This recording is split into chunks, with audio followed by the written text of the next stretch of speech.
While this was going on, the Williams family was in their New York mansion starting to practice the techniques in the instruction manual that Roundtree had given Grandpa Williams. There were 49 of them gathered together to learn the secrets of the Myriads and to work on their training. Now and then they formed a large circle and practiced their movements together. Most of them had some background in martial arts, but this was a very different experience.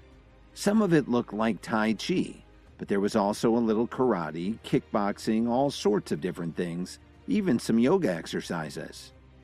The manual that Roundtree gave you is marvelous. If we keep this up, we'll be safe from anyone who might try to do what Dalton Steele did, Thomas remarked excitedly to his father as he wiped the sweat off his forehead. But it's not enough, Randall commented as he watched his family practice their movements. He wanted something more for them. That's why he decided to join the Myriads in the first place. What do you mean, Dad? Thomas asked him.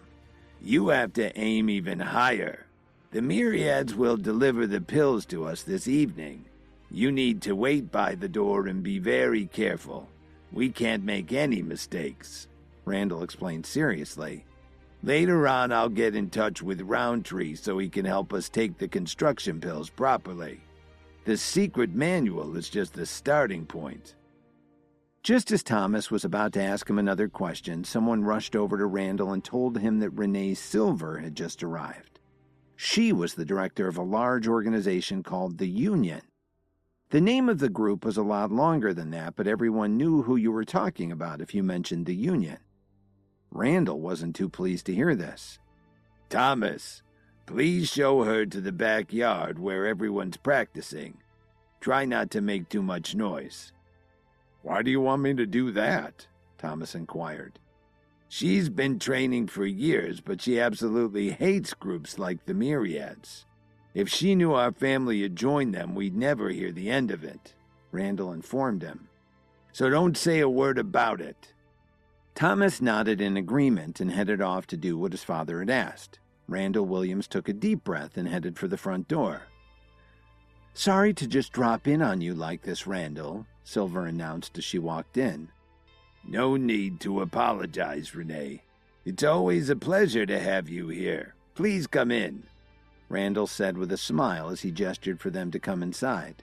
Is your family training together now? Silver asked as she looked at all the weapons stacked in the yard. We had no choice. Our family was in financial difficulties and nearly went bankrupt because of one of my grandchildren. My thankless grandson even brought an outsider to invade our family home and attack us. This is my plan so that it never happens again, Randall explained. He made sure to tell only his side of the story so that she'd have more pity on him. I'm sorry to hear that, Renée exclaimed sadly. What's the name of this ungrateful relative of yours? It's Kevin, Alan's son. We've banished him from the family, but there's nothing more we can do. He's become quite powerful and he has some very shady friends. Randall told her with a sad look in his eyes.